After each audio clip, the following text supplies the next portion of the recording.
going to call this meeting of the Pullman Community Montessori Board of Trustees to order at 5:30 p.m. tonight, Thursday, July 18th, 2024. I'm going to open with attendance. I don't call meetings to order. I did that out of order. First, we're going to call attendance. Starting with Alan, Bev, Chris, Here. Efren, Here. Michelle, here, Robin, here, and Stephanie, here. Excellent. So we do have quorum. I'm going to call the meeting to order at 5:31 p.m. of the Board of Trustees of Pullman Community Montessori, July 18th, 2024. First off, is approval of the minutes from June 20th, 2024. Were there any comments or amendments that anyone has brought for the minutes? Then can I get a motion to approve?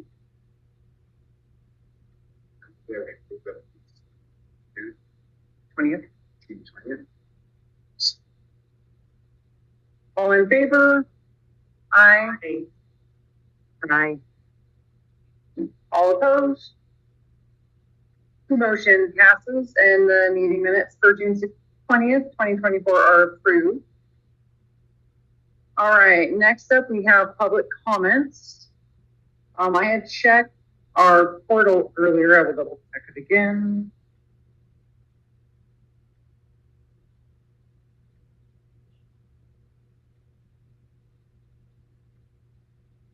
I do not see any public comments submitted to our board email. I will go ahead and start off with this. Welcome. If you would like to make public comment, you will be called on in the order you logged in or arrived. We generally allow 5 minutes for a presentation of personal comments, questions, concerns, or grievances. You may view our PCM grievance and conflict resolution policy and procedures here through our agenda. Public comment should be shared with the board in advance of the meeting for us to better address your consideration. Please email to board@mypcm.org or submit in paper form to the PCM office in Gladish Community and Cultural Center. You should receive confirmation receipt of your written statement within 48 hours. At this time, do we have anyone attending who would like to make a public comment?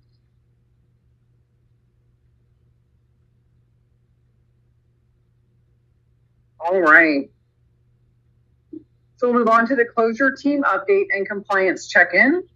Per PCM's charter school contract with the commission, PCM trustees should regularly review the statement of assurances to ensure we are fulfilling our obligation to the contract.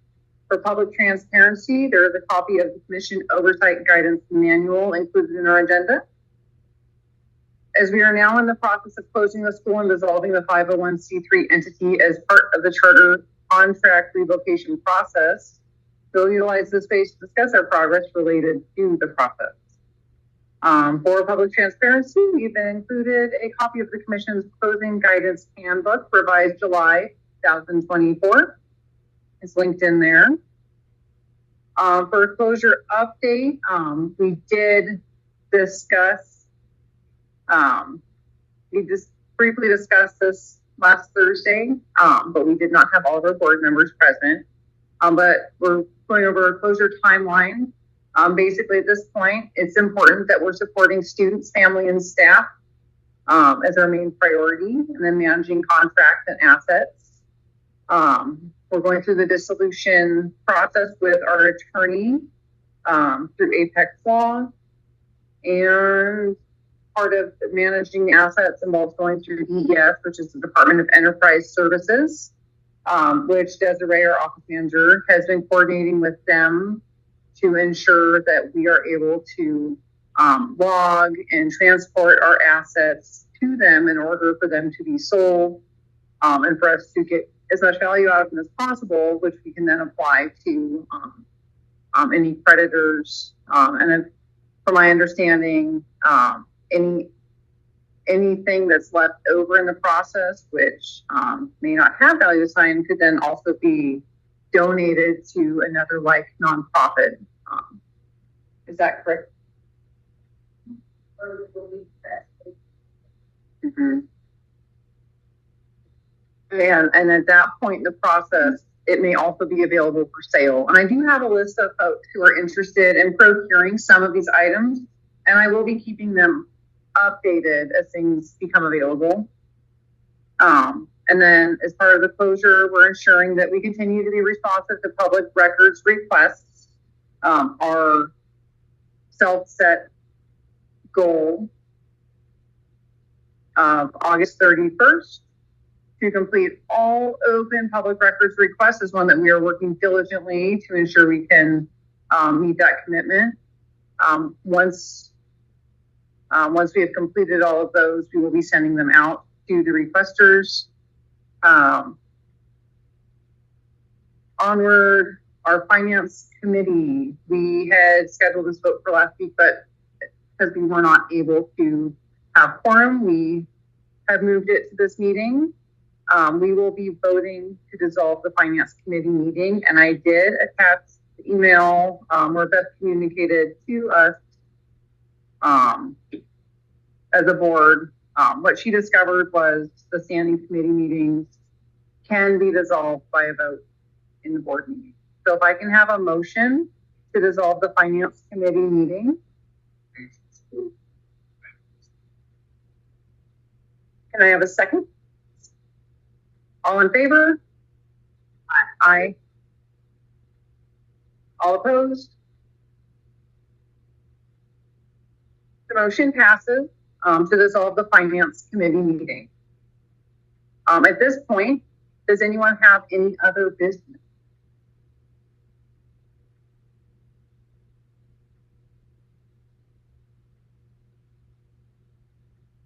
Stephanie? All right. And can I have a motion to adjourn the meeting? Adjourn this meeting. I second it. All in favor? Aye. All opposed? The motion passes, and we will adjourn this meeting of the Pullman Community Montessori Board of Trustees at 5:38 p.m. on July 18th, 2024. Thank you all for coming, and I look forward to seeing you again on August 15th. Thank you. Have a good night.